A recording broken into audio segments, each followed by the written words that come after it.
O karong adlaw, Nobyembre 25, 2022, atol sa kapistahan karon ni Santa Catalina sa Alejandria.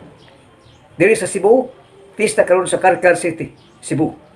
Og di man kada itong live broadcast karong adlaw diya sa Argao, Cebu, Philippines. Og atong ipaamit ang buhi nga pulong, ang pulong Dios. Sumala ni San Juan kapitulo 1 bersikulo 1 ngadto sa 14. Ang pulong Dios, ang pulong uban sa Dios, ang pulong nahimong tao og mipuyo sa matag kinabuhi sa tao, batag tigulang, babae lalaki nga nagpuyo sa matag panimalay sa tibuok nga kalibutan. Ug karon atong sugdan nagpagpaamit sa buhi nga pulong, ang pulong lapas pakayo karong adlaw, Nobyembre 25. Sa ngalan samahan ug sa Anak ug sa Espiritu Santo. Amen. Verso sa dili pa ang ebanghelyo. Hallelujah. Tindog og hangad kamo, kay duol na ang inyong kaluwasan. Hallelujah. Ang pagbasa gikan sa Santos nga ebanghelyo sumala ni San Lucas. Himayaon ikaw, o Ginoo. Unya, gisuginlan sila ni Jesus niining sambingaya.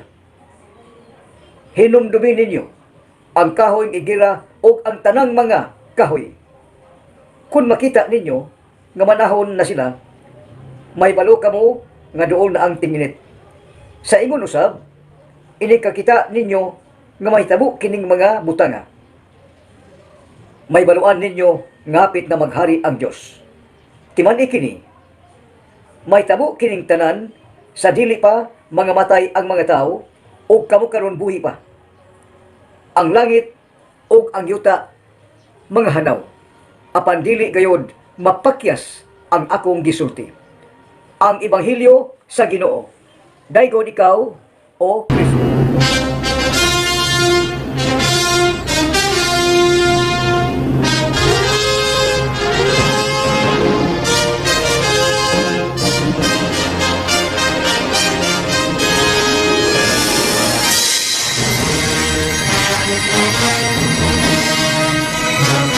Bago pa nagyud nato ang nabati ang ebanghelyo karong adlaw, Nobyembre 25, 2022, adlaw nga Biyernes. Ang ebanghelyo, ang buhi nga pulong, ang good news, ang mayong balita ug ang tinuod mao ang atong nabati karong buntaga. Ug sugdon gyud nato sa sinugdanan, dugay na kining nahitabo apan labas pa ang pulong Dios. Dugay na kining panghitabo apan hangtod karon nagpabilin nga labas og atong panig-ingnan ang dugay ng panghitabo hangtod karon ug miabot sa unang pulong sa Salmo Responsorio ug hangtod sa ebanghelyo karong adlaw. Gibalik-balik kini matag adlaw matag tuig unya lapas nagpabiling lapas hangtod karon. Ang unang pulong nagisgot pipila na kaadlaw, ang unang pulong ang gipadayag, revelation. Pila na kaadlaw unya pila na kaadlaw nga pulos mga martir, mga martiris, ang mga santos nga nagamatay, ang uban gipamutlan sa ang uban namatay nga wa gyud mobiya sa ilang pagka-Kristiyano, sa ilang tinuoan. Dugay na kini apan lapas pa karon. Unsa man ang unang pulong nga lapas? Ang unang pulong nagisgot sa unang pulong udan sa Salmo o sa ebanghelyo. Aron gyud masabtan sa tanan ang unang pulong nga makutlo nato sa ang gipadayag kanunay revelation ba kada adlaw. Unya nakita ko ang usa ka anghel nga may kunsad gikan sa langit. Nagdala siya dakong kadina ug yawi alang sa bungaw nga dili matugkad. Gidakop niya ang dragon, ang kanang bitin nga mao ang yawa o Satanas. Ug gigapos niya sulod sa usa ka libo ka tuig. Gitambog sa anghel ang yawa ngadto sa bungaw aron iyang apan iyang gisirhan ug unya gikadinahan, gitangkahan aron ang yawa dili na makapanlimbong sa mga kanasuran hangtod nga matapos ang usa ka libo ka tuig. Tapos niana buhian siya sulod sa bubo nga panahon. Mao kana ang unang pagbasa. Ato lagi kutlo ang unang pagbasa. Gipadayag karong adlaw nga taliabot kining gipadayag apan taliabot gipadayag. Taliabot ba? Sa ato pa muabot kayo ang panahon. Taliabot kining nakita ug nabati sa atong tanang mga igsuon nga nag-online, nag-on-view, nagtan-aw na minaw sa buhi nga pulong sa Dios. Gipadayag karong adlaw nga mao kini nga moabot ang panahon nga ang yawa o Satanas o panaway, unya ang anghel gikan sa langit, anghel sa tupa way buling, way sala, gikan sa Dios, anghel way sala, huli. Unya midakop sa karaang bitin. Unsa maning karaang bitin? Karagdagon, muling yawa Satanas. Gidakop sa anghel nga way buling, way sala, nagdag kadinaw gyawi, unya gi hagbong ato sa bungaw laom kayo, nga way bisan makaabli. Unya gikadinahan, giyawihan, ang yawa nga dili na gyud makagawas. Nakita kini gipadayag nagpati gipaday karon adlaw. Ug ang yawa di na gyud makapadlimbong, di na makapanikas, di na makapabakak. Nga naman giwihan gitrangkahan naman pag-ayo sa labaw nga makagagahom pinaagi sa iyang gisugo nga anghel nga way buling way sala. Ug unya mao kini ang gitawag og moabot kining panahon na.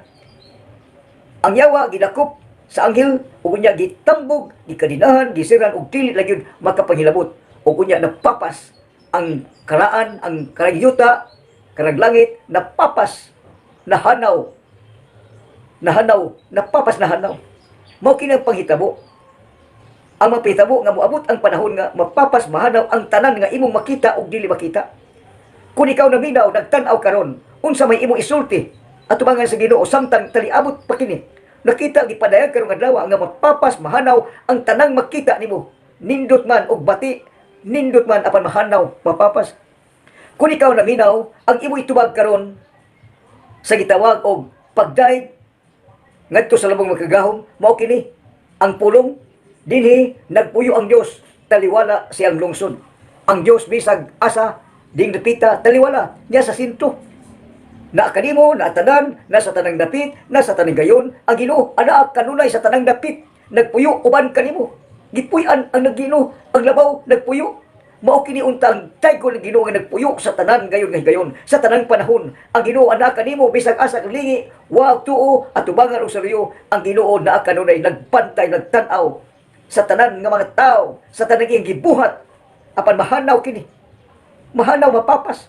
Apan kung ikaw nagtan-aw na minaw kamo abot ang panahon, dangop gayud sa Dios nga nagpuyo sa taliwala kanimo. Bisan asa ka, lingi og lingi na ang Ginoo sa taning sangpit, sulti sa Ginoo. Dayga o pasalamati ang Ginoo kay mahanaw kining tanan. Ang tanan mahanaw nga imong makita karon, mawagtang, mapapas. Kay ang panuway, ang yawa gitambog na ngadto sa impierno. Ug unya ang kamatayon gigunob lang kamatayon, as nagtagias kamatayon, giguba, gikadinahan, yawa, di na makagawas. Unya, mupalit ang panahon, nga nag-abot, bag-o na gyud ang langit o yuta, bag-o na ang tanan. Muna gipadayag karon sa Ebanghelyo, mabag-o na ang langit, ang tanan. Kung makita nimo ang kahoy, ang dagat, ang tubig, ang karon gitawag og kinaiyahan na tubig, dagat, bukid, kahoy, makita ang kinaiyahan. Kining kinaiyahan, ngunit kinaiyahan sa labawng makagahom. Kinaiyahan ba? Hangin, dugdog kilat, bagyo, lunop, tanan kinaiyahan sa kalibutan, din sa kalibutan. Ang mabuoti ni ang labawng magam. Apan kining kinaiyahan, ang tao gayon, mo'y ipianan sa labawng makagahom. Tao ba? Lawas o kalag, holistic, mo'y magatiman, mo'y magpantay, mo'y magtahod, o maghatag bili sa tanan nga butang. Apan napapas man unsa may katungdanan sa tao. Kay ang tao misupak man gud. Ang tao mao gipialan nining tanan nga makita o dili makita. Gipialan imo ning yuta, langit, tubig, dagat, imo ni apan kay misupak pagka nagpakasala man ka, mibiya ka man sa tinuod o niya ka sa kalibutan, nagbalog ka sa imong katungod, mibiya kag tinuod o hangtod karon. Sige kag balog sa imong katungod. Apan ang katungod, paingon pa lang ito sa bakak. Muna gingon sa in English o global man in English. Bisag asa imong sultihan, asa ka napita, doon na kay kaulingon nga sultihan. Apan kung muadto kag lain-lain dapit, muadto kag mahimo kang mayor, gobernador, mahimo kang presidente, vice, senador, lain-lain mang dapit. Aduna kay kaugalingon nga sinultihan, pinulungan. Apan kay global man global, tibok kalibutan in English, usa na gyud ang global. Magkasabot ka kung magtuon ka, magtuon, maglikon, inigtuon sa in English, unang magkamao ka na, kung musuloy ka na, o mao kini panghitabo, o makita nimo ang tanan gayon. Pinaagi sa global English, unya kay dula kay imong kaugalingon nga pinulungan. Ayaw biyai, ayaw pasagdi, kanunay ginagamita. Kung mo in English ka, adto sa mga dagko nga mga kalihukan, mga events, nga magkasilabtanay ang tanang mga tao. Apan kung mubalik ka sa imong kaugalingong nataran, pinianan, mubalik ka sa imong kaugalingong pinulungan. Apan ang Ginoo nagpahinumduman nga kining tanan mapapas, mahanaw. Apan dunay uban ka mga tao magpabilin nga buhi hangtod nga matapos mapapas kining tanan. Ug unya ini katapos sa tanan, mukanaog ang Ginoo. Makita kini sa tao nga buhi. Mukanaog kung unsa niya pag-adto sa gingarihan sa langit, mao sa iyang posisyon, ini kadaog niya magdupa siya, niya manalangin sa mahabilin nga katawhan. Panalangin ba? Pinaagi krus. Ang talang buhi, inigbalik sa Ginoo, bago naman, bago ng langit, bago ng yuta, unya, bago na, adunay buhi, magkaabot. Ug unya, mingon ang Ginoo, karon adlaw. Nga kining tanan mahitabo gayon, mapapas ang langit ug yuta ug ang tanan ni kalibutan, mapapas, mahanaw, muwagtang. Ug unya mubanos ang bag-o nga langit ug yuta bag-ong ta mapapas. Ug mingon ang Ginoo, mahitabo gayon kini ang tanan. Muning ang tanan nga di na musubay og kanang agianan, ang planeta magkabungkag ba? Ang kahoy, ang dagat, ang hangin, mga guba na. Apan mo balik ang Ginoo nga bag-o ng langit ug yuta. Mingon ang Ginoo nga labaw sa tanan. Ang tanan mahitabo gyud kini. Matapos ang kalibutan, ang langit ug ang yuta mapapas.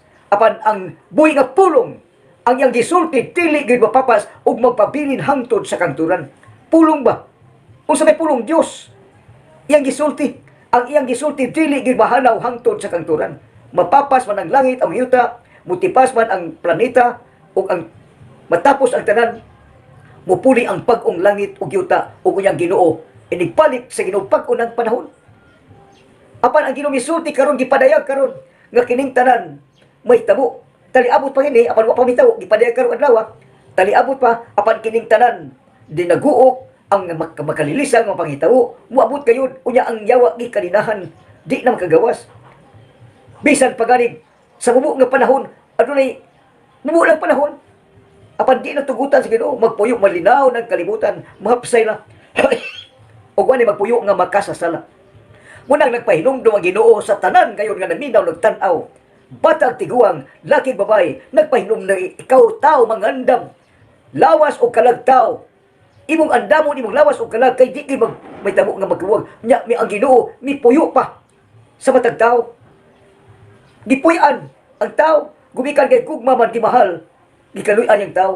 Ingon ana ang kugma sa Dios, way sama, way ipili, makabus, adunahan, equal ang kugma. Yang gipuyan, binunyagan kag sa dili. Apan magbinuutan ka lamang, magmatarong ka lamang, uguguti ang pagtuo, mumature ang imong panungduman, mulig-on ang imong pagtuo, mulig-on imong pagtuman, mulig-on. Kung mumature ka na, mahingpit ka na, watindog o hangad. Ang tao nga, may kinabuhi, tindog o hangad. Kay, kung mutindog ka mo hangad, kung lig-on ka na, o mumature ka na, di ka mapukan, di ka muhangad ka, wingon ka, pagkamalipayon sa tao, kung mutindog mo hangad, o mulig-on, kaya doon na ang imong kaluwasan. Maluwas ka yun. Nga naman, lig-on ka man, lig-on ang pagtuo, lig-on ang pagbuhat, lig-on ba? Mumature ka ba? Ka mature, makadawat ka na. Mulig-on, makadawat ka na sa mga panghitabo sa imong kinabuhi. Way bitabo, apan kami sugot manilhan, gipadayag karong adlaw, ngang tanan matapos, Nobyembre 25, wata may baw tali tapos, apan umaabot pa kini, apan ipadayag lang kini, karong adlaw, nga may tabo gayon, ngang tanan mapapas, matapos, ang tanan makita, o di makita, apan pag-una yun ang langit o yuta, o barog, o tindog, kung malikon ka sa iyong pagtuo, barog kaya Ginoo, misulti karon, matapos, mapapas, ang langit o yuta, apan ang iyang isulti magpapilin hangtod sa kanturan. Ang pulong Diyos, ang pulong uban sa Diyos, ang pulong kinabuhi, ang pulong pagkamanaw, ang pulong kung mulikon ka o pagtuo, ang pulong Diyos, ang pulong uban sa Diyos, ang pulong na imong tao, o mipuyo sa matag kinabuhi sa matag tao, dinhi sa silong sa langit. Amen. Himaya sa Mahal, ug sa Anak, ug sa Espiritu Santo, maingon sa sinugdan, karunong sa gihapon, hangtod sa kanturan. Amen. Sa ngalan sa Mahal, ug sa Anak, ug sa Espiritu Santo. Amen. Daghang salamat.